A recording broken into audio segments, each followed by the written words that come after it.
Welcome to One Bad Podcast. Here's your hosts, KD and Shaner.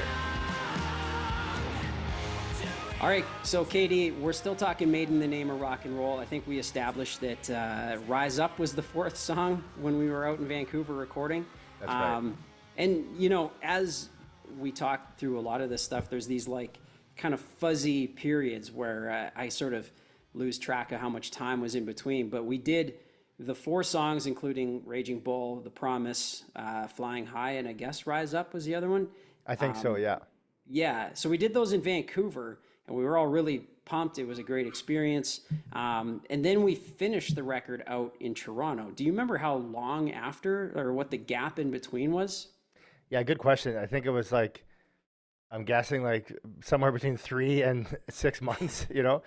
3 seems too short. I think it was longer because we always, back in those days, we had to sort of convince the label, right? We'd be like, we'd have to give them a budget and show them the songs, show them that we actually can write hits. But so yeah, let's say half a year. But in that time, is that when Raging Bull was released and went number one, or is that after? You know, I don't recall the details. We should get some OBS historians on here, but Yeah.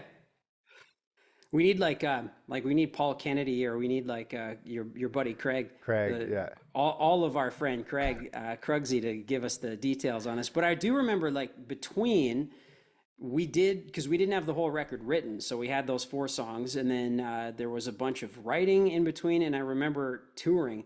Maybe this is so fuzzy because a lot of this it runs together, because there was like we're on tour, we come home, we're back in writing. I remember our producer flew out and we did a bunch of writing in Saskatoon, because I remember him sleeping on the couch while we were writing songs. Yeah, I remember because he had partied too hard, and so it was like, yeah, he was just laying on the couch for like 5 hours, and we were trying to write stuff like The Promise and that kind of stuff. I remember that. Yeah. Well, and because I remember, and I think next episode we should do like a full chat about Raging Bull going number one and all the cool things that sort of happened around that. But it's a hazy time somehow in my mind, because I remember Raging Bull went number one when we were on tour. I remember we got a photo taken outside the White House of Rock in where is the White House of Rock again? Is that St. Catharines? Yeah, in I think it was St. Catharines. We had a photo we learned. Anyway, we'll get into that next time. But I remember that happened when we were on tour. So possibly we were on tour, then we came home and finished the record, because I think you're right. Like, it's always this thing where you're like trying to convince the label. First, we had to convince them that we can write hits. Now we're convincing them that we can still write hits, and they still have no idea how or why it's happening. But I do remember, yeah, like there was kind of that, like, I think we touched on it before, where it was kind of like, are we doing a full record? Or are we, you know, because I think Raging Bull was at least out and, you know, doing well. And we're like, can we just kind of tour on this? And, but then word came down, no, we want a full record. And so we had to finish this thing. And it was like the front half of Made in the Name of Rock and Roll and the back half of Made in the Name of Rock and Roll felt like two different experiences, for sure. That's how I felt.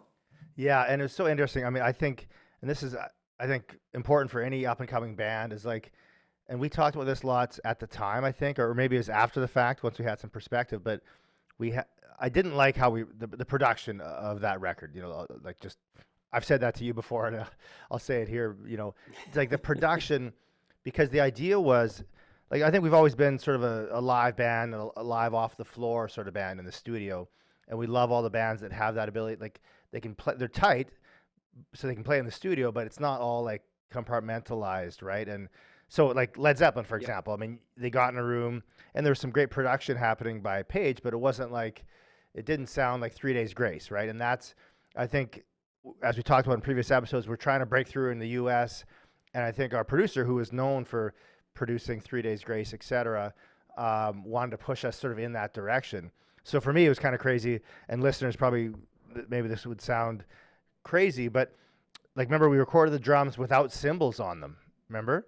And it was like, yeah, I remember you were air drumming cymbals. Yeah, like, and so the idea, listener, is like, you isolate, it's pure isolation, right? So every, like, you know, when John Bonham's playing, you can hear everything. You can hear his hi-hat going up and down, and you can hear his kick pedal kind of creaking, and I love that. That it sounds more real. But with like 3 Days Grace stuff, or with some of the stuff on this record, they like every snare hit was like done in isolation, every tom fill done in isolation, and so there's no bleed from the cymbals into those mics. So it's all just really like you almost sort of Frankenstein the drum sound after the fact by putting all the parts together. But as a player, Yeah. it takes out, for me, it took away all my feel, and I'm a feel player. So it's like, so basically, yeah, like, so there's no cymbals. I think you probably have footage at the time, and I probably just had a major frown on my face because I'm like trying to like air drumming cymbals while just hitting the kick and the snare, basically, right? So there's no feel whatsoever. It actually makes me kind of angry just talking about it. But so then so you record all the snare and the kick and the toms, and then afterwards you go through and try to hit the cymbals, but they're all connected for a field player like me, right? So to try to like take them apart and put them back together, it's like it was just crazy. So anyways, so we did that, and then also I think some of the guitar ideas, and then I want to hear from you, but I think the way that the producer pushed you vocally and lyrically, I just felt like there's a line between pushing someone out of their comfort zone to sort of achieve their best, and across that line is like trying to change someone to be something they're not. And I felt like it was a bit of that, but I'm curious to hear what you thought there.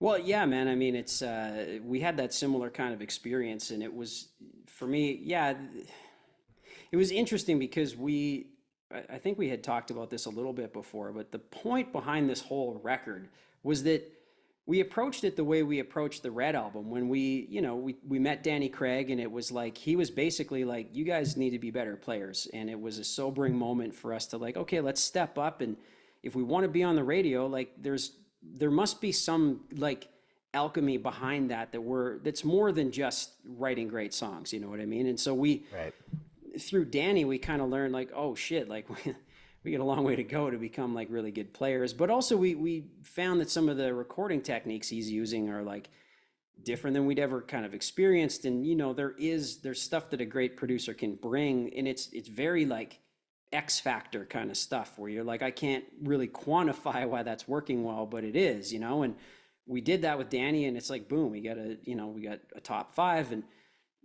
so after Black Buffalo, we've talked about this before, we didn't have a number 1. That was kind of like in our minds, we were like, that's where you go on the radio. If we've maxed out at number 5, let's try to get that number 1. So we had the same approach in that, like, we don't really know what this kind of element is that we're missing, that is like some stations just aren't picking up our songs. And so it was,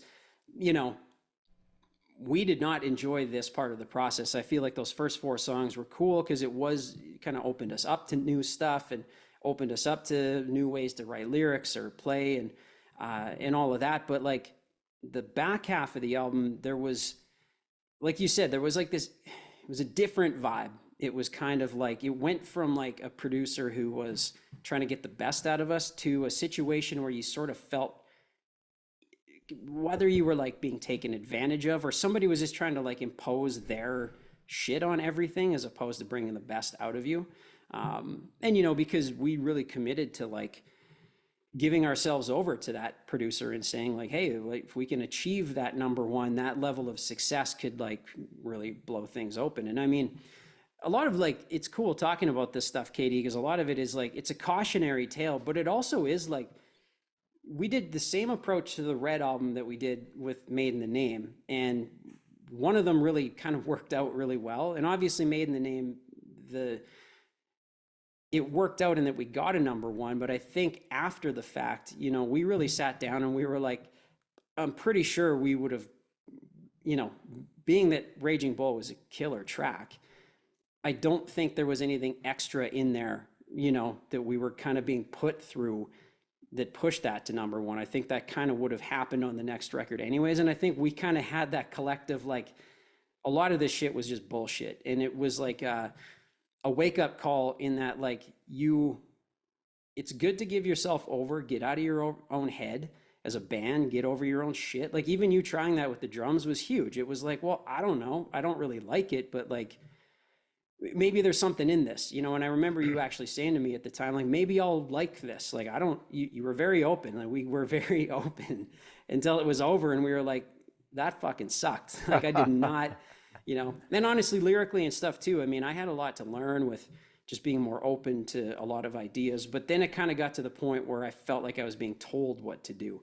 And you started to realize that there were hangers on around trying to get paid, not trying to make a great record. You know, that was kind of that when that started to hit me, I was like, oh, there's a bunch of extra people here. And, you know, sure enough, we're not going to get too deep into this part, but when the bill came in and it was like, oh, you guys are being charged for this, this, and that, you're like, oh, I see the extra things that were happening behind the scenes, which, you know, as an entertainment lawyer, I'm sure you've like come across that with other bands too and other acts, right? Like all of a sudden you're like, holy shit, all the stuff that was happening, like we're on the hook for it, right? Yeah, it's so interesting. And you're right. I think there's a certain, like when you put yourself in the hands of a producer, like there's a certain amount of vulnerability there, right? And some bands never do that. They never become vulnerable. And then I think I would argue they never make great art, because great art goes hand in hand with being vulnerable, right? Like, Yeah. so yeah, I mean, credit to us for actually like putting ourselves out there and trying those things. And you're right with Danny, I think. So when you're in the hands of a producer, they've got a lot of power and they could take it one way or the other. They could take it to a negative place or not. But Danny was great. He brought out the best in us. And I think you're right with Made in the Name. I feel like it's sort, instead of bringing out the best in One Bad Son, it tried to change One Bad Son Yeah. to achieve a certain thing. And in a way, I think just on a personal level, I feel like it sort of drove a wedge between us too, as members. You know, it's like instead Yeah. of being like us against the world, it was sort of like us against each other, which that's a weird dynamic for a producer to throw in there, but that's what happened. When we'd never really experienced that before, which was kind of like, again, I think because we went into the process so open, right? That it was sort of like we did get taken advantage of to a point where it was like, you know, we were sort of getting turned on each other, and it was a really strange moment to try to pick out what is like, you know, what is really happening. Am I just being selfish? Am I like not embracing this experience, or like, you know? But I think we kind of finally collectively were like aware, you know, there is an ugly side to this industry in many ways, and we were privy to it in ways that we're not even going to mention on this podcast. But like, you know, it is, you're right in that, like, that is how great art is made, by being vulnerable, putting yourself out there. And honestly, it's happened with a lot of bands where you also, like, luckily the record turned out great. Like some of my favorite tunes, like Hurricane's one of my favorite songs that we've done. Yeah. And even though I wish the production was a bit different, you're still like, that was a great tune. Like, I love that song, you know. Like a Weapon was cool. Like, it's not like the songs ended up bad or something, you know what I mean? Because the record ends up being arguably our most successful record in a way. Yeah. But you know, as the artist, you you don't, you look back on the experience and you don't feel that kind of like, oh shit, like it was fun to make it. Songs were killer. You know, it's not like a black spot on our career, but somehow I think between, like you said, between the band, things got really strained, and it was, you know, it was just difficult on us until we, I think, sort of collectively got together and chatted about it, and kind of came to terms with how we were all really feeling about it, you know? Yeah, totally. That's a great way to put it. Like, yeah, I'm still proud of the record, right? I think, and I'm curious. I often ask fans. You know, I always want to hear what fans think of each of the records, of like those big three. You know, but yeah, it's like the songs are to me, they're stuff I'm really proud of. There's just like sort of a darkness I associate with the record, which is also the album art. The album art kind of reflects the darkness. You know, it's like that ominous skull is my drum sound. You know, Well, it's true, man. And it was like, you know, yeah, I mean, and you know what, I'll say this, it's like, for bands listening to this, you know, you cannot, what's the right way to put this? Like, you can't avoid every pitfall in this industry. And honestly, like, you're going to have to try some different shit. Like I said now numerous times, after recording as many records as we had, we were like, we want to keep pushing the envelope and trying some new stuff. And I mean, sometimes it might completely backfire. You look at notable backfires like Metallica's Saint Anger, you know. But like, good on those guys for that's a case of like, we don't really know what to do next, and so if we're gonna keep going, we gotta. At some point, you don't want to just rehash the same shit every single time you go into the studio. So there is a level of pushing yourself, but in pushing yourself, you might go too far, or it might come out in a way that you're not happy with, and that's just. I mean, that's just how art is. You know what I mean? Not everything is the Mona Lisa, or you might have painted the Mona Lisa, but absolutely hated painting it, even though you were happy about how well it turned out, right? So, and that's kind of feels like the book on Made in the Name. Like you summed that up perfectly. It was like proud of the songs, happy with so much of it, but it is like there's just some shit memories in there, you know. But there's a great memory that comes out of it, KD. We're coming up on time on this episode, which is our first #1 hit. You know, we were gunning for it. We worked for it. I've had so many bands, I'm sure you have too, ask like, how do I get on the radio? How do I chart? Like, how do I, you know, we worked on that for up to that point. What is that, 13 years or 14? So next episode, let's talk about the #1 and all the things that came with it and the things that didn't. How's that sound? Sounds good, buddy. All right, dude. Thanks for listening to One Bad Podcast.